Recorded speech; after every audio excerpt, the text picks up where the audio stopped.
আসসালামু আলাইকুম, সবাইকে আমন্ত্রণ জানাচ্ছি beyond border sports presents dugout dialogue powered by rabbit hole BD. আজকে বাংলাদেশের ম্যাচ, আন্ডার 19 ওয়ার্ল্ড কাপের বাংলাদেশের শেষ ম্যাচ। হাসি দিয়ে বললেও খুব একটা সুখকর নয় এই টুর্নামেন্টটা বাংলাদেশের জন্য। তারপর এই খেলাটা খেলবে বাংলাদেশ, আর এটা নিয়ে আমরা আজকে আলোচনা করব। আর আলোচনা করার জন্য বড় মতো আমাদের সাথে আছেন প্রতীক ভাই। প্রতীক ভাই, বাংলাদেশ জিম্বাবুয়ে ম্যাচ, এইটা আসলে এই টুর্নামেন্টের কিছু কি পরিবর্তন আনতে পারবে? না, পয়েন্ট টেবিল বলেন, সেমিফাইনাল কোয়ালিফিকেশন বলেন। একদমই না। জিম্বাবুয়ের জন্য একটা শেষ চেষ্টা, এই টুর্নামেন্টে তারা একটাও জয়ের দেখা পায়নি, তো তারা চাইবে যে শেষটা ভালোভাবে করতে। পক্ষান্তরে বাংলাদেশের জন্য এজ লেভেল ক্রিকেটে বা আন্ডার 19 টুর্নামেন্টে এতটা ব্যর্থ টুর্নামেন্ট বাংলাদেশ শেষ কবে খেলেছে আমার মনে পড়ে না। সো বাংলাদেশও চাইবে যে জিম্বাবুয়ের বিরুদ্ধে লাস্ট ম্যাচটা জিতে আমাদের মতো সমর্থকদের মনে যতটুকু ক্ষত রয়েছে তাতে যতটুকু ওষুধ দেওয়া যায়। মানে একটা বিশ্বাস ছিল যে এই ইয়াং ছেলেরা খুব ভালো করে, তারা ওয়ার্ল্ড কাপও জিতেছে, সো এই টুর্নামেন্টটা নিয়ে অনেক বেশি প্রত্যাশা ছিল এবার। বাট বড় ভাইদের পথেই হাঁটলো। আমি যদি এই টুর্নামেন্টে বাংলাদেশের পুরো ম্যাচ সামারিগুলো দেখি, ইন্ডিয়ার সাথে 18 রানের যে ম্যাচটা হারলো, অবশ্যই জেতা ম্যাচ ছিল। তারপরে নিউজিল্যান্ডের সাথে দুটো কপাল ভালো, বৃষ্টির জন্য ড্র হয়েছে, হয়তো ওইটাও হারতাম। ইউএসএর সাথে 7 উইকেটের একটা ভালো জয়, এরপরে ইংল্যান্ডের সাথে আবার 7 উইকেটের হার। ওভারঅল বাংলাদেশের পারফরমেন্স এটাই ছিল এই টুর্নামেন্টে। আর জিম্বাবুয়ের দিকে যদি তাকাই, তারা একটা ম্যাচেও জয় পায়নি। বৃষ্টির কারণে প্রথম ম্যাচ স্কটল্যান্ডের সাথে এটা ড্র হয়েছিল, এরপরে ইংল্যান্ডের সাথে পাকিস্তানের সাথে 8 উইকেটের, দুইটাই 8 উইকেটের হার, তারপর ইন্ডিয়ার সাথে 204 রানের হার। সো এই দুই অভাগা টিমের ম্যাচ থেকে কি এক্সপেক্ট করছেন? দুটো টিমের টুর্নামেন্ট খুব ভালো না কাটলেও বাংলাদেশ আসলে এই ম্যাচটাতে অনেক ব্যবধানে এগিয়ে থাকবে। তারপরও বাংলাদেশ বলে কথা, সো নির্ভর হয়ে নিশ্চিন্ত মনে কিছু বলাটা মুশকিল। তারপর আমরা সমর্থক যারা রয়েছি বা প্রফেশনাল যারা রয়েছি, ক্রিকেট নিয়ে কাজ করি, আমরা এক্সপেক্ট করব যে বাংলাদেশ শেষ ম্যাচটা খুব হেসে খেলে জয়লাভ করে বাংলাদেশে ফেরত আসবে। ওভারঅল বাংলাদেশের এই টুর্নামেন্টটা তো দেখেছেন, সো কি পারফর্মারদের কথা যদি বলতে বলি, যে এই ম্যাচে কারা ভালো পারফর্ম করতে পারে আপনার মনে হয়? কি পারফর্মারদের থেকে কি, আমার পুরোটা টুর্নামেন্ট জুড়ে বাংলাদেশের মিডল ওভার্স ব্যাটিং, মিডল ওভার্স বোলিং, এই দুটো জায়গা একদম ভয়েড মনে হয়েছে। এই কথাটা আমি একদম টুর্নামেন্টের শুরু থেকে বলে আসছিলাম, ইভেন ইন্ডিয়ার সাথে ম্যাচের আগেও, প্রথম ম্যাচের আগেও। তো টিম ম্যানেজমেন্ট কি কোনোভাবে এই ভয়েডটা ফিল আপ করার চেষ্টা করলো না, বা কেন করলো না, এটা আমার কাছে সবচেয়ে বড় প্রশ্ন। ফর এক্সাম্পল, থার্ড পেসারের অভাব।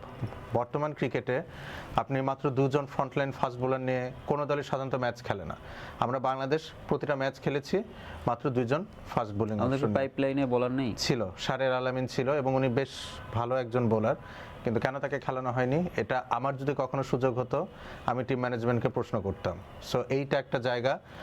আপনি দেখবেন যে প্রতিটা ম্যাচেই আপনি আলফাদের কথা বলেন, ইকবাল হোসেন ইমনের কথা বলেন, তারা কিন্তু শুরুতে নতুন বলে উইকেট এনে দিয়েছে, কিন্তু ওই যে প্রেশারটাকে ধরে রাখা, সেটা কিন্তু করতে পারে না। আপনি ইংল্যান্ডের দিকে তাকান, তারা 4 জন ফাস্ট বোলিং অপশনে খেলছে, মতান্তরে 5 জন। যদি আপনি তাদের ক্যালিফ ফ্যালকোনিয়ার ব্যাটিং অলরাউন্ডার তাকেও যদি ধরেন, আপনি দেখবেন ইংল্যান্ড লাইন আপে মিন্টো রয়েছেন, অ্যালেক্স গ্রিন রয়েছেন, সেবাস্টিয়ান মর্গান রয়েছেন, লামসডেন রয়েছেন, 4 জন frontline fast bowler along with a fast bowling allrounder. আপনি নিউজিল্যান্ডের দিকে তাকান, একই কথা। ইভেন পাকিস্তানও 3 জন জেনুইন ফাস্ট বোলার নিয়ে খেলছে, সেখানে আমরা 2 জন ফাস্ট বোলার নিয়ে খেলেছি এবং আমাদের স্পিনে ভ্যারিয়েশন কম। আমরা ওরকম দক্ষ রিস্ট স্পিনার দেখতে পারিনি। শেখ পারভেজ হোসেন জীবনের কাছ থেকে আমরা ভালো পারফরমেন্স আশা করেছিলাম, উনি ওভাবে ডেলিভার করতে পারেননি। সো এটা বোলিংয়ে বাংলাদেশের ঘাটতির জায়গা। ব্যাটিং লাইন আপ এটা খুবই top heavy.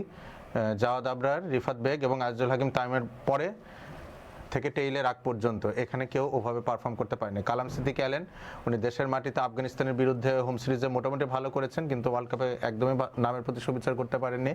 MD Abdullah, wicket keeper batter, উনিও ইংল্যান্ডের সাথে একটা ম্যাচে স্টার্ট পেয়েছিলেন, কিন্তু আসলে সেটাকে কনভার্ট করতে পারেনি, ওদিন তার সুযোগ ছিল। আর রিজান, যিনি ফাস্ট বোলিং অলরাউন্ডার, যাকে আমরা বলছি, আমার মনে হচ্ছে he is a very over rated cricketer. তো আমার মনে হয় যে আন্ডার 19 ওয়ার্ল্ড কাপের শেষ ম্যাচটা হওয়ার পরে রিজান ইসলামের জন্য তার ক্রিকেটিং ক্যারিয়ারটা নেক্সট স্টেপ ফরওয়ার্ড করাটা খুবই কঠিন হবে। স্বাগতিক দেশ জিম্বাবুয়ে, তাদের জন্য তো অনেক বেশি হতাশার এই টুর্নামেন্টটা। সো তারা কি চাইবে হয়তো এই লাস্ট ম্যাচটা জিতে একটা ভালো শেষ করতে? সো ওইটা হওয়ার জন্য তাদের আসলে কোন জায়গাটায় স্ট্রংলি কাম ব্যাক করা উচিত? ব্যাটিংটা তাদের একটা বড় কনসার্নের জায়গা, কোনো ম্যাচে তাদের ব্যাটিংটা ওভাবে ভালো হয়নি। তো কালকে তারা চাইবে লাবাঙ্গালা, তাদের উইকেট কিপার ব্যাটার, উনি পাকিস্তানের বিরুদ্ধে বেশ ভালো করেছিলেন, ইন্ডিয়ার বিরুদ্ধে কোনো রানের খাতা খুলতে পারেননি। সো উনি কিছু রান করবেন হয়তো, যেটা আমি এক্সপেক্ট করছি। পাশাপাশি ধ্রুব প্যাটেল রয়েছেন, কিয়ান ব্লিগনট রয়েছেন, চিয়াওলা রয়েছেন, যিনি ইন্ডিয়ার বিরুদ্ধে একটা 50 করেছেন। সো আপনি দেখেন এই পুরোটা টুর্নামেন্টে জিম্বাবুয়ের হয়ে 50 রান করেছেন দুজন, লাবাঙ্গালার চিয়াওলা। সো এই দুজন হয়তো বাংলাদেশের বিরুদ্ধে তাদের দায়িত্বটা থাকবে যে অ্যাঙ্কর রোলটা প্লে করা। পাশাপাশি কিয়ান ব্লিগনট রয়েছেন, ধ্রুব প্যাটেল রয়েছেন, তারা যদি যোগ দিতে পারে 200-220-এর মতো রান ফার্স্টে ব্যাট করে যদি তারা করতে পারে, সেই ক্ষেত্রে বাংলাদেশের ব্যাটিংয়ের যে অবস্থা, প্রথম 3জন ব্যাটার ছাড়া কেউই তেমন ছন্দে নেই, ইউ নেভার নো, এখান থেকে ম্যাচ তারা বের করে নিলেও হয়তো করতে পারে। 220 হলে মনে হয় একটু ভয়ই আছে। ভয়ই আছে আসলে, সত্যি কথা। এরকম একটা ম্যাচ থেকে মানে কিছুক্ষণ পরেই খেলাটা শুরু হবে। সো আপনার কি মনে হয় মানে টসে জিতলে কি নেওয়া উচিত? বাংলাদেশের জন্য অবশ্যই টসে জিতলে বোলিং নিতে হবে, কজ জিম্বাবুয়ের ম্যাচ জয়লাভের একটা মাত্রই উপায় আমার কাছে মনে হচ্ছে, যদি আমি দুটো স্কোয়াড অ্যানালাইসিস করি, ফার্স্টে ব্যাট করে কিছু রান করতে হবে এবং বাংলাদেশ যখন টার্গেটটা চেস ডাউন করতে নামবে, আর্লি কিছু উইকেট যদি নিতে পারে। তো তাদের মাজাই নামে একজন লেফট আর্ম ফাস্ট বোলার রয়েছেন এবং ওয়েবস্টার মাধিদি, ইন্ডিয়ার বিরুদ্ধে উনি খুব ভালো বোলিং করেছেন, ওভাবে উইকেট পাননি, কিন্তু ব্লেজিং মুজরাবানির সাথে তার বোলিংয়ের ধরনে কিছুটা মিল রয়েছে, যদিও হাইটটা অত বেশি না। সো জিম্বাবুয়ে চাইবে যে কিছুটা রান পোস্ট করলে তাদের বোলার আসলে এটা ডিফেন্ড করতে পারবে। প্রেডিকশন কি এই ম্যাচের? অবশ্যই বাংলাদেশ জিতবে, আশা করা যায়। আশা করা যায়। এটাও যদি আমরা আশা করতে না পারি, তাহলে এতদিন ধরে ক্রিকেট খেলছি কি করতে। হোপফুলি এই টুর্নামেন্টের শেষ ম্যাচ বাংলাদেশ জয় নিয়েই দেশে ফিরবে। ধন্যবাদ প্রতীক ভাই আপনার সময় দেওয়ার জন্য। দর্শক, বাংলাদেশের শেষ খেলা আন্ডার-19 ওয়ার্ল্ড কাপের, আসুন খেলাটা উপভোগ করি। বাংলাদেশ তো অলরেডি টুর্নামেন্ট থেকে সিটকে গিয়েছি। হোপফুলি এই ম্যাচটা জিতে বাংলাদেশ একটা জয় নিয়ে দেশে ফিরবে। ভালো থাকবেন, আল্লাহ হাফেজ।